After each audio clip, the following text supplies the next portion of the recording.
Welcome to the Locked On Titans podcast. I am your host, Tyler Rowland. Titans fans, the Titans got their fifth straight win with a 17-10 victory over the Houston Texans. It is Victory Monday. I'm breaking down everything you need to know coming out of the game, including Derrick Henry's record-setting performance, Jeffery Simmons' dominance on the defensive line, and how Malik Willis looked in his first career start. Then we'll look at all the individual performances, both good and bad, and tighten up and tighten down. All of that and more on a Victory Monday edition of the Locked On Titans podcast.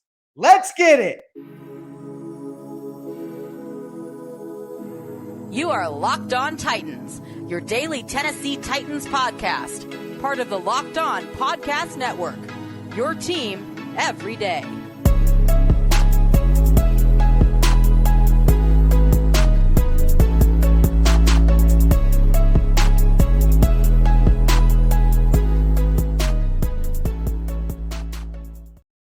Titans fans, it is a Victory Monday edition of the Locked On Titans podcast. And I got to tell you, feels like it's been a very long time since the Tennessee Titans lost a football game. I'm excited to break it all down with you guys. Thank you for making the Locked On Titans podcast your first listen every day, Monday through Friday.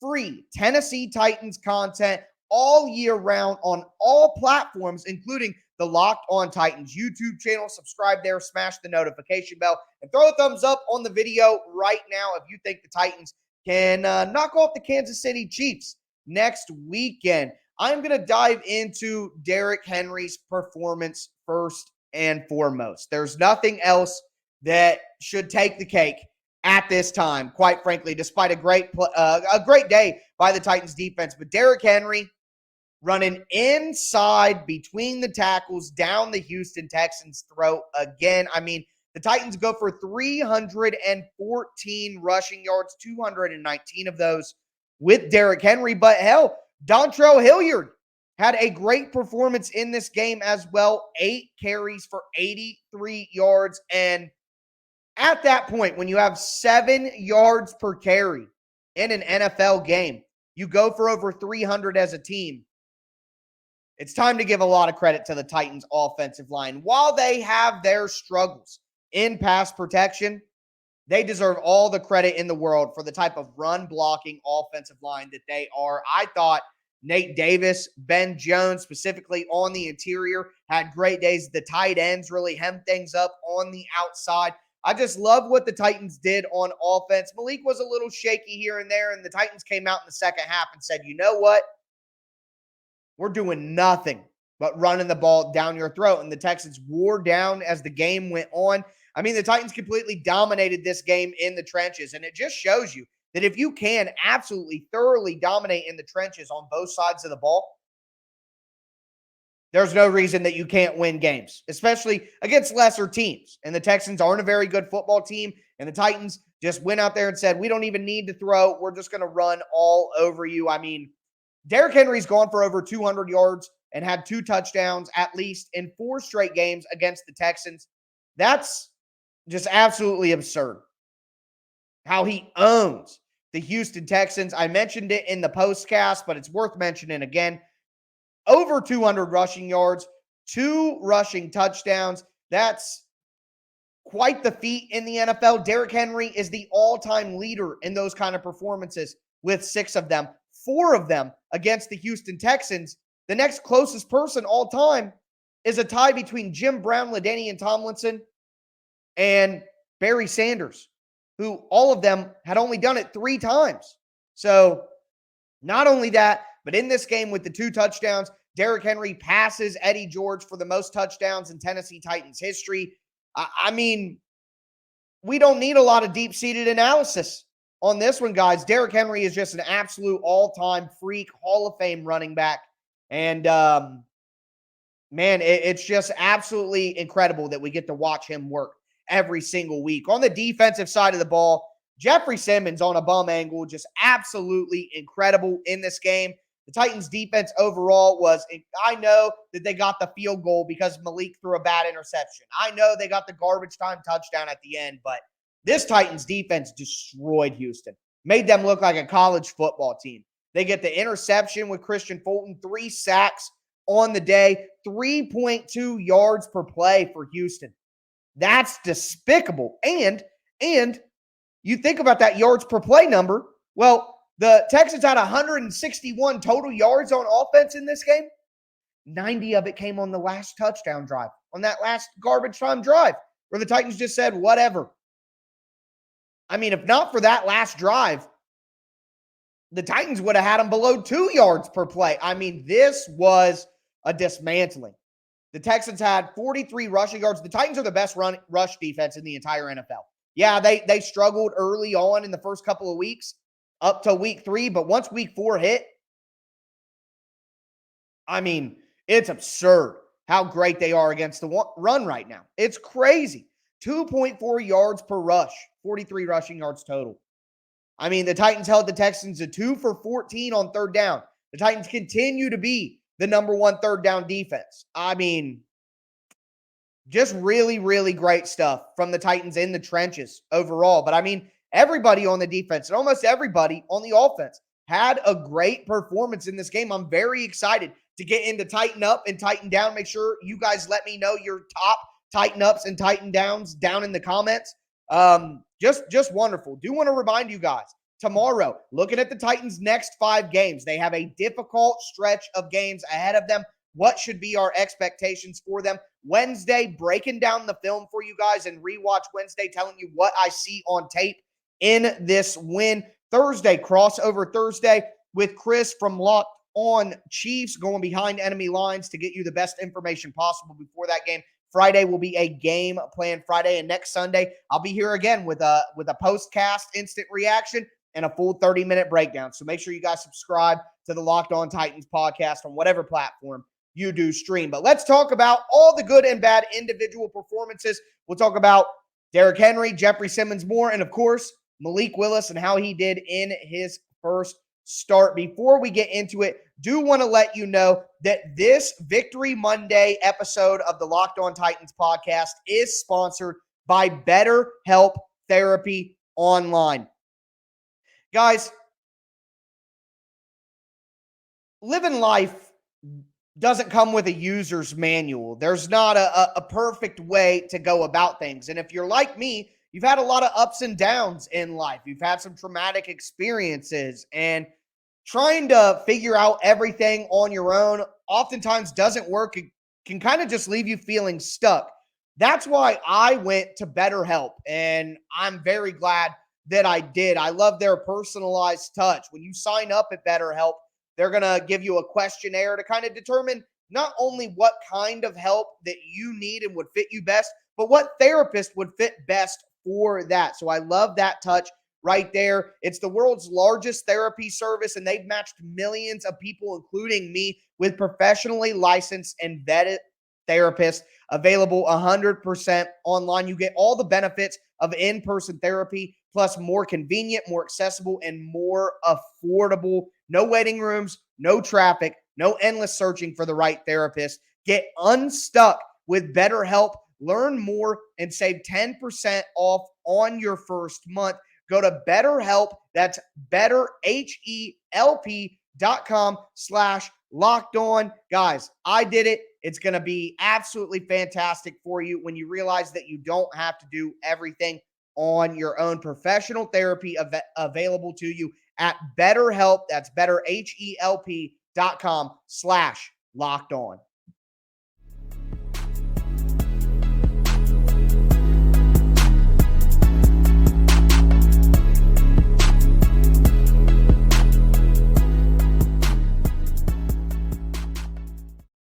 Titans fans, let's continue this Victory Monday edition of the Locked On Titans podcast. It's time for Tighten Up and Tighten Down. And I can't wait to get into all the individual performances here that stood out to me. Before I get into them, do want to thank you guys again for making the Locked On Titans podcast your first listen every day. As for your second listen, check out the Locked On Sports Today podcast. It's all the biggest stories in all the major sports in North America.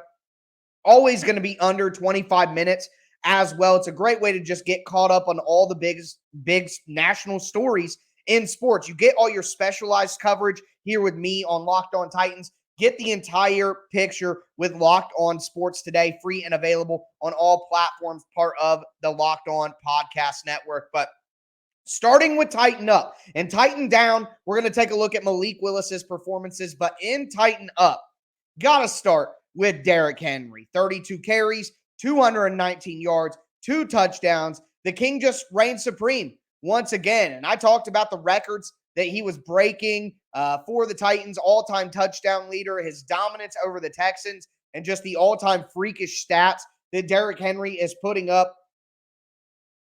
There's something oddly comfortable. If you've been a Titans fan as long as I have for nearly 25 years, there's something awfully comfortable about watching a running back be absolutely all-pro insane and watching a really good defense dominate on Sundays. I mean, there's something about it, whether it be Eddie George and the Titans defense back then, whether it be Chris Johnson and the Titans defense, or whether it be DeMarco Murray and then into Derrick Henry. Besides a 2-year blip on the radar where the Titans had Arthur Smith at offensive coordinator, this team has been a run the ball and play defense unit. And, although it was very exciting to see some great offense for a few years, this does feel like home. And you can't do it without having that all-pro Hall of Fame level running back. Derrick Henry just continues to prove it. Also, like I said at the beginning, you can't give all of this praise to Derrick Henry and not mention Dontrell Hilliard's 8 carries for 83 yards. On those draw plays, on third downs, Hilliard had good explosiveness, had good speed, and made some great plays. And both of those guys lead me to this: the offensive line. 7 yards per carry.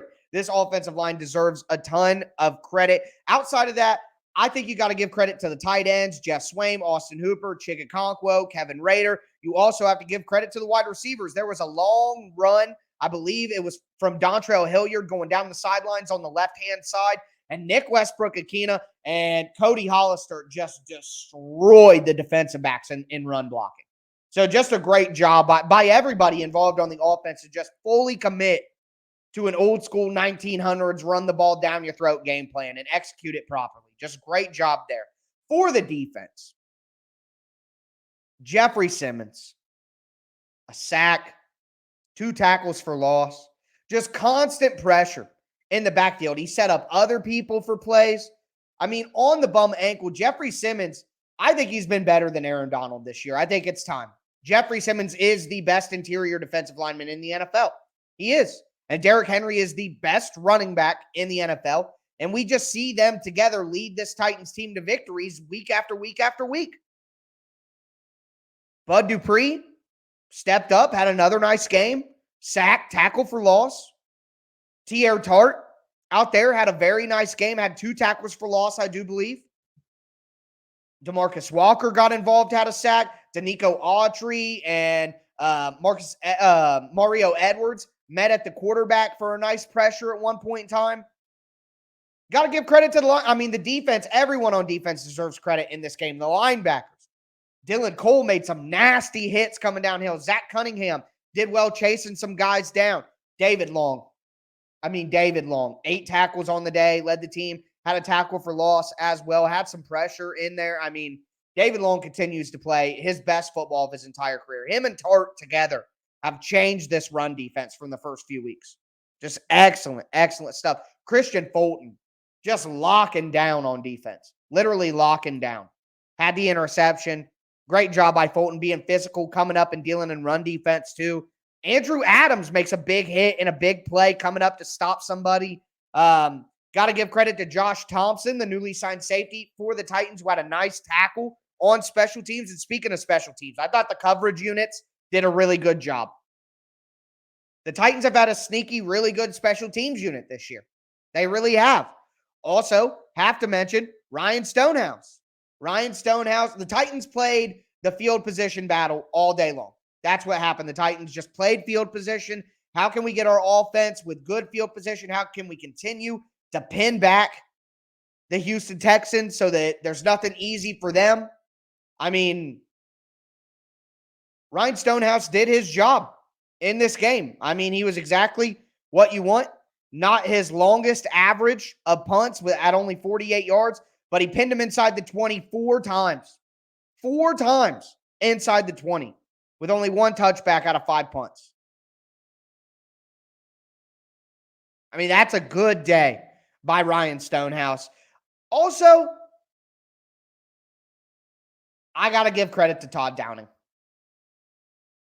In this game, there was a 3rd down where he ran the pass play and Malik threw it out of bounds, even though Malik could have run for a 1st down. Yes, he could have gone to Derrick Henry and just took it out of Malik's hands completely. But guys, overall, Todd Downing called a simple, effective game plan. He didn't get too cute. He didn't set the Titans up to fail. He just said the simple thing, what all of us crave every weekend, simple. Todd Downing, please just run the ball. This run defense is absolutely horrible. Just run the ball. Just run the ball down their throat over and over. Hell, we'll punt. We'll take long field goal attempts, whatever, man. We're just going to run. He only made Malik throw 10 times. We got to give credit where it's due. Pretty good job by Todd Downing, making sure that the Titans had a simple, conservative, effective game plan to win. And yeah, I know some of you guys are going to say anybody could call running plays for Derrick Henry with the way that he was playing, but let's give the credit for Todd Downing not getting insane. But with that being said, it's time to get into my Titan downs. I got a couple of them, and I do want to talk about Malik's performance in depth a little bit more. Before we get into that, though, do want to tell you guys about BlueNile.com. So whether you're looking to pop the question, have a milestone celebrated, or you just want to let your love sparkle, Blue Nile can help you make your celebrations even more memorable. They're the original online jeweler. Blue Nile offers the largest selection of independently graded diamonds and pieces priced significantly below traditional retailers. Look, guys, if you're like me and you don't have a clue about rings, what kind, what cut, what clarity, all that different stuff, then Blue Nile is the perfect place to go because they have experts on hand 24/7. You can talk to them on phone. You can chat if you prefer that, but they're going to guide you through the process to make sure you get the memorable gift you want at whatever budget. Shop stress-free with Blue Nile's 100% satisfaction guarantee. All Blue Nile orders are insured and shipped for free in a discreet package. There also is overnight shipping available if you're in a rush. So make your moment sparkle with Blue Nile. Go to BlueNile.com. Use promo code LOCKEDON to save $50 on your purchase of $500 or more. That's BLUENIL, BlueNile.com. Promo code LOCKEDON to save $50 on your purchase of $500 or more. That's BlueNile.com. Promo code LOCKEDON.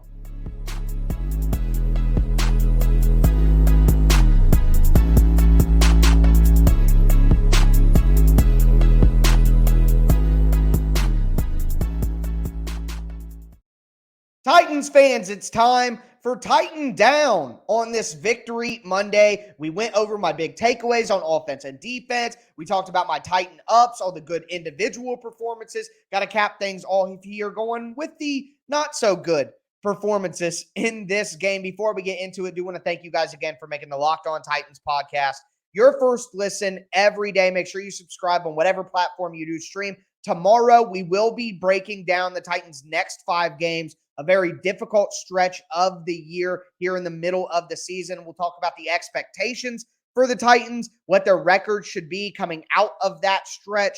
So that should be a lot of fun. Make sure you subscribe on whatever platform you do stream. As for your second listen, check out, again, Locked On Sports Today, all the biggest stories and all the biggest sports in North America in under 25 minutes from the Locked On Podcast Network, free and available on all platforms. But for Titan Down, Dennis Daly gave up one of the sacks in this game. Just continues to be uneven. The Titans had Nate Davis back in this game, but they still went with Dennis Daly at left tackle. And I get why. I get that they want to just have continuity there, but still not a fantastic performance from Daly, at least in pass protection. Still a great job in run blocking from Dennis Daly as well. Cody Hollister, good in run blocking, but that flop on the Willis interception, look, I know that was a bad throw by Malik, but you're throwing to Cody Hollister and he's doing stuff like that. That doesn't help you either. Robert Woods, can the Titans find someone who doesn't fumble on punt return. Yeah, he did have the good return that set the Titans up on their own 37 later in the game. So not all bad from Robert Woods. And as a receiver, he was fine. It made one of the only catches that the Titans actually had in this game. So not going to dog him there. But overall, oh man, it's just frustrating to see. Also, do want to mention a Titan down for Rashad Weaver. Not because he was injured and missed the game, but Poston is fine from the Titans. He showed up late to his treatment, to his therapy for his injury. He hadn't practiced all week with, I believe, a back injury. So he probably would have missed this game anyways with the injury. But the fact that he was late to his physical therapy and posted a screenshot of the fine that the Titans gave him online to complain about it, that's immature. Be on time for your therapy. How about that? So did the Titans bench him in this game? Is it just his back injury? He was out of practice all week anyway. There's probably a little bit of both in there, but either way, a Titan down for that. And then the last thing that we got to talk about is Malik Willis. So Malik Willis's performance was up and down. And I thought going into this game that the number one thing that we would want to talk about is Malik Willis. But honestly, he kind of gave you what you expected. It wasn't better than I thought we would get. It wasn't really worse than I thought we would get. Yeah, he had some bad plays. He had the interception. He had the 3rd and 2 where he should have ran it and he didn't, and he went out of bounds. He should have ran it and he didn't, and he threw the ball out of bounds. He had the 3rd and 2 before halftime where he took a sack and he probably shouldn't have, although it was terrible blocking on that play. Again, the interception, he had some struggles out there. The false starts, obviously the Titans' tempo on offense was all messed up. So all of that stuff matters, and all that stuff is real. Not a great performance from Malik Willis, who ultimately in the game ends up going 6 for 10, 55 yards with the interception, 5 for 12 running the ball. They never really got him too incorporated in the run game. After halftime, they said, screw this. We're just running from under center nonstop or running draws to Hilliard. I like it. So, yeah, not great. But I'm going to continue to repeat what I tweeted earlier in the week. We knew Malik Willis was not ready to start this year. He needed a redshirt year. We knew that. So I'm not surprised that he's having mistakes out there. I didn't think it was so bad that I'm ready to write him off as a potential option for the Titans. I don't think it was so good that we have to have any conversations about him replacing Ryan Tannehill. That was always going to be nonsense if anyone was saying that, and it continues to be. Ryan Tannehill is the best quarterback on this team by far, and he needs to play. But that doesn't mean that watching Malik was a bad time. Exactly as I outlined on Tuesday's show last week, this is an opponent that's set up where you might be able to get away with Malik Willis starting. Ryan Tannehill gets to rest and get ready for the toughest stretch. The Titans were able to run the ball down their throat. Malik had his bad plays and had his mistakes, but it wasn't anything the Titans couldn't overcome, and he got some valuable experience. So, yeah, Titan down from Malik Willis. He didn't play very good in this game, but I thought it was fine. It was fine. And I'm not making any bold proclamations based on it either. Again, Ryan Tannehill still needs to play, despite the offense scoring 17 more points than it did last week. Ryan Tannehill is the starter for this team. And Malik gets to go back to having a redshirt year and progressing, and we'll see what he does in the preseason next year, hopefully. So, not an absolutely awful performance. And I just want to say this. Look at Zach Wilson. Mac Jones. Look at a Justin Fields. Look at Sam Ehlinger. It's not like Malik Willis is the only quarterback in the NFL that's struggling. And we knew that Malik needed way more progression and way more coaching than those guys I just mentioned. And those guys are not in their rookie season. So just think about that. I don't know. Anyways, going to be back tomorrow to examine the rest of the schedule in this next tough stretch for the Titans. Make sure you guys subscribe for Monday through Friday free Tennessee Titans content. It's your team every day. That's going to do it for me today, folks. As always, I am your host, Tyler Rowland, and this was Locked On Titans.